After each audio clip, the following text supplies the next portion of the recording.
Hello my dear aspirants, welcome in my YouTube channel Sumitra the way of success. मैं Gautam sir और आज आपके लिए इंडियन इकोनॉमी यानी भारतीय अर्थव्यवस्था का ये हमारा पहला लेक्चर होगा, जिसमें आप कंसंट्रेशन के साथ भारतीय अर्थव्यवस्थाओं के बारे में आप समझिएगा और जितने भी मेन पॉइंट है उसका डिस्कशन मैं आपके साथ करूँगा।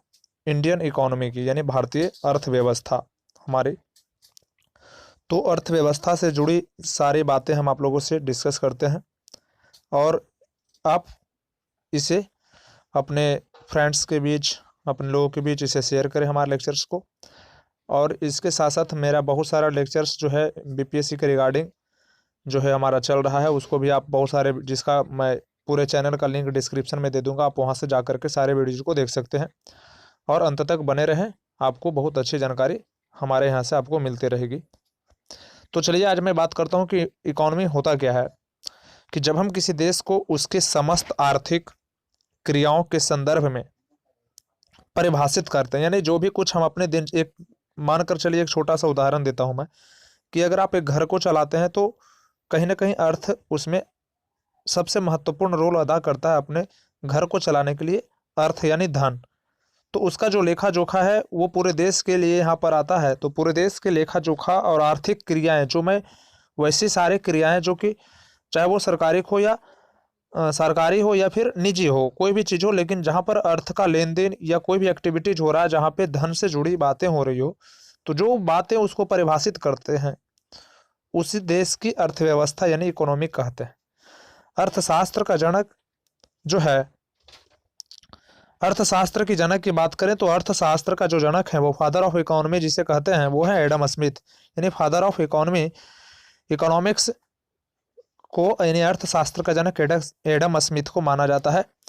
आगे है कि अर्थव्यवस्था की छोटी आर्थिक इकाइयों का अध्ययन शास्त्र अर्थशास्त्र की किस शाखा के अंतर्गत किया जाता है। यानी कि अर्थव्यवस्था की छोटी आर्थिक इकाई, एक होता है व्यष्टि माइक्रो और एक होता है मैक्रो इकोनॉमिक्स। तो ये दो पार्ट होते हैं जिसमें छोटी आर्थिक इकाइयों का जो अध्ययन किया जाता है वो व्यष्टि अर्थशास्त्र यानी कि माइक्रो इकोनॉमिक्स में करते हैं हम, छोटी इकाइयों का।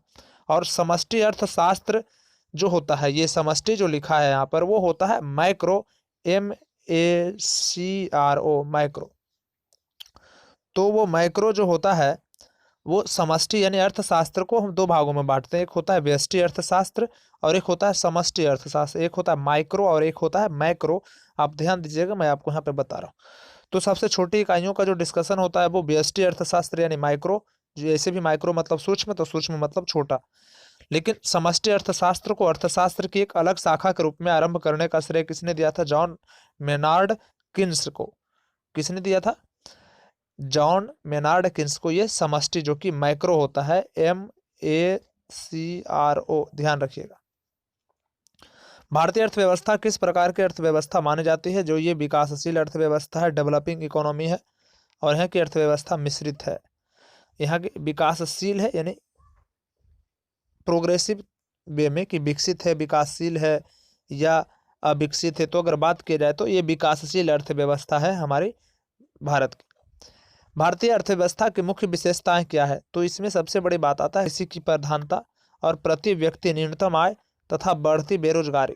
ये भी भारतीय अर्थव्यवस्था जो है, अर्थव्यवस्था का वर्तमान की विशेषताएं हैं। कुछ सबसे महत्वपूर्ण व्यवस्था कृषि को दिया जाता है और प्रति व्यक्ति न्यूनतम आय और बढ़ती बेरोजगारी, ये भी एक भारत की अर्थशास्त्र से जुड़ी समस्या है।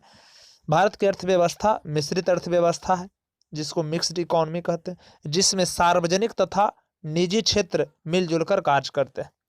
मिश्रित अर्थव्यवस्था होता क्या है कि जहाँ पे सरकार का भी अपना योगदान हो और निजी क्षेत्र का भी मिला करके दोनों का योगदान हो। और इस अर्थव्यवस्था में पूंजीवाद यानी कैपिटलिस्ट एवं समाजवादी, जिसको सोशलिस्ट, दोनों अर्थव्यवस्थाओं की विशेषताएं पाई जाती। पूंजीवादी में क्या होता है कि जिसके पास कैपिटल होते हैं वो अपना अर्थशास्त्र अपने स्तर से चलाते हैं, और समाजवादी, लेकिन यहाँ जो है वो पूंजीवादी और कैपिटलिस्ट और सोशलिस्ट दोनों का अपना अपना मिल करके काम करता है। दोनों बराबर बराबर भाग में डिपार्टमेंट में रहते हैं, यानी दोनों का योगदान बराबर रहता है। उसी को मिश्रित अर्थव्यवस्था कहते हैं। मिश्रित अर्थव्यवस्था की संकल्पना किस अर्थशास्त्री के विचारों से प्रेरित थी? मिश्रित अर्थव्यवस्था की संकल्पना किस अर्थशास्त्री के विचारों से प्रेरित थी वो है जॉन मेनार्ड किन्स, जो कि समष्टि अर्थशास्त्र का जिन्होंने दिया। वही मिश्रित अर्थव्यवस्था की संकल्पना भी इन्हीं जॉन मेनार्ड किन्स ने ही दिया था। बंद अर्थव्यवस्था, जिसको क्लोज्ड इकोनॉमी कहते हैं, से आश्रय किया, यानी आयात निर्यात गतिविधियों ना होना। जहाँ पे जिस देश में क्लोज्ड इकोनॉमी है वहाँ पर क्या होता है कि किसी दूसरे देश से कोई भी सामान ना आयात होता है और ना निर्यात होता है। ये चीज़ ध्यान दीजिएगा, उसी को हम क्लोज्ड इकोनॉमी कहते हैं। अब अर्थशास्त्र अर्थव्यवस्था के क्षेत्रक हैं, जिसके बारे में मैं आपको कुछ बताने का प्रयास करता हूँ कि अर्थव्यवस्था का क्षेत्रक जो है, सेक्टर जो होता है, सेक्टर ऑफ इकोनॉमी, तो इकोनॉमिक्स का जो सेक्टर है वो पहला आता है आपका प्राइमरी इकोनॉमी, प्राइमरी सेक्टर, द्वितीयक जिसको हम सेकेंडरी सेक्टर कहते हैं, और तृतीयक क्षेत्रक। ये 3 क्षेत्रक हैं। अगर आपसे प्रश्न में पूछता है कि अर्थशास्त्र के क्षेत्र कितने हैं, तो 3 हैं, प्राइमरी, सेकेंडरी एंड टर्टियरी, प्राथमिक, द्वितीयक और तृतीयक क्षेत्रक।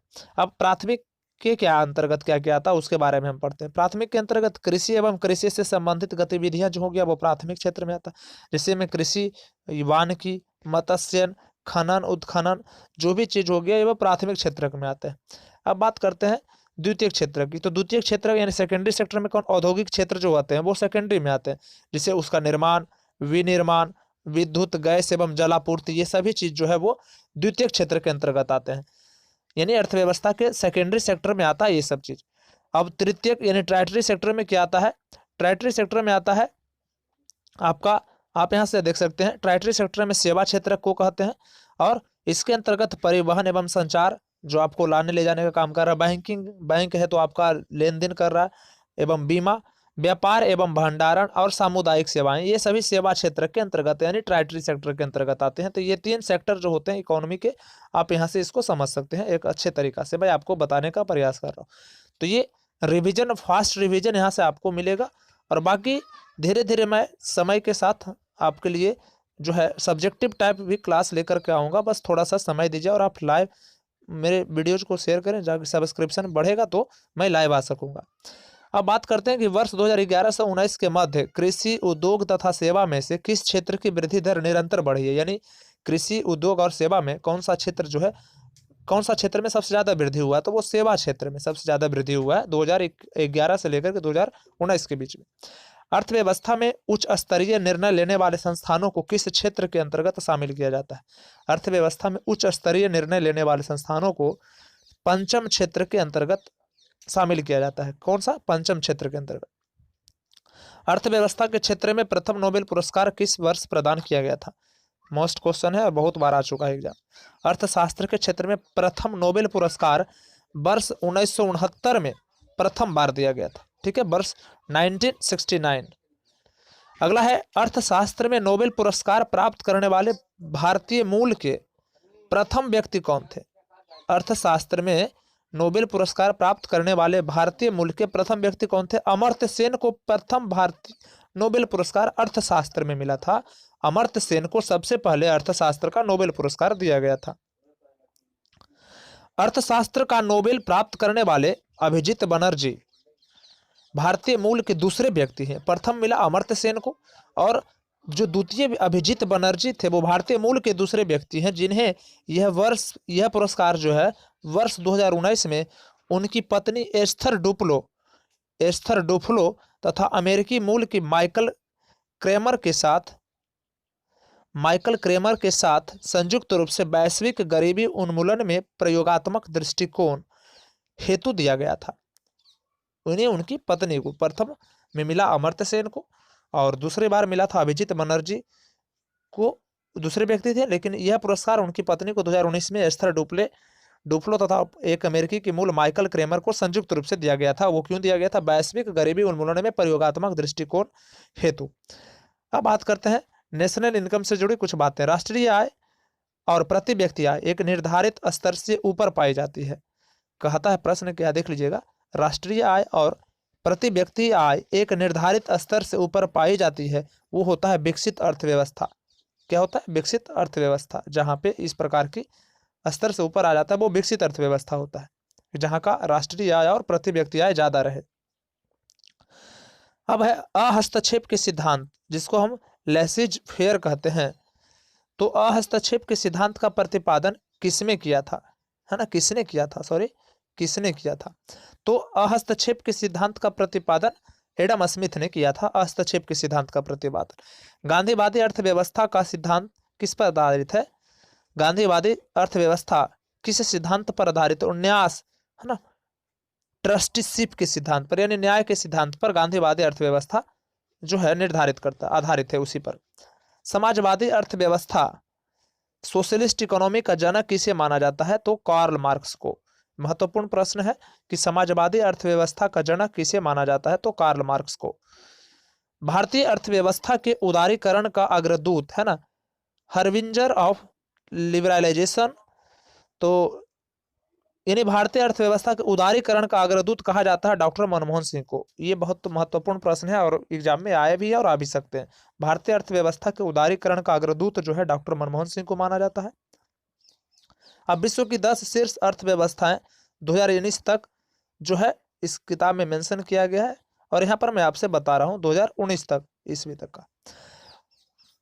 नॉमिनल जीडीपी पर आधारित ये यूएस ट्रिलियन डॉलर में ये चीज है आपको, जिसे अमेरिका का रहा 21.49 जीडीपी, चीन का रहा 14 पॉइंट, सबसे ज़्यादा अमेरिका का उस वक्त रहा था, जापान, फिर जर्मनी, फिर भारत, और जो है ये है अलग अलग देश का, यूके का, फ्रांस का, इटली का, ब्राजील का और कोरिया का। आपसे जुड़ी ये वे एक चीज और महत्वपूर्ण यहाँ पर, वे अर्थव्यवस्थाएं जिनका विश्व के अन्य देशों से कोई व्यापारिक संपर्क नहीं होता, वे बंद अर्थव्यवस्था कहलाती है। वो चीज मैं आपको यहाँ पर बंद अर्थव्यवस्था, यानी देख लीजिए यहाँ पर मैंने आपसे डिस्कशन किया कि जहाँ पे आयात निर्यात गतिविधियों का न होना ही क्लोज्ड इकोनॉमी का उदाहरण है। यानी जिस देश में किसी चीज का, जैसे उत्तर कोरिया, आप उत्तरी कोरिया का इसका उदाहरण में ले सकते हैं। तो इस प्रकार से महत्वपूर्ण प्रश्न आपके साथ मैं डिस्कशन किया, और इसके नेक्स्ट पार्ट में जल्द ही अपलोड करूंगा। तो दोस्तों आप हमसे बने रहें और चैनल को सब्सक्राइब करना ना भूलें। मैं एक बार फिर से बता रहा हूं, और लोगों के पास शेयर करें ताकि हमारी बातों को वो निरंतरता से समझते रहें और उनको सत्य जानकारी और सही वे में एक सिंपल भाषा में उनको समझ में आ सके। सो थैंक यू दोस्तों, ऑल द बेस्ट।